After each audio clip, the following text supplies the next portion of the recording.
No, there was a big one just a few minutes ago. Oh, right here. About 15 minutes ago? Yeah. I just passed from Martha.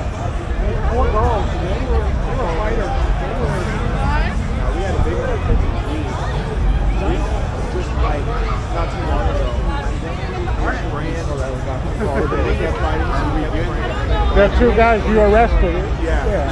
Like these guys literally took bats and those and they kept fighting. They won. We don't have the radio anymore. I know it sucks, you guys. I know it's raw, but it sucks on your guys' part. So how do you know what's going on in the rest of the city? We don't.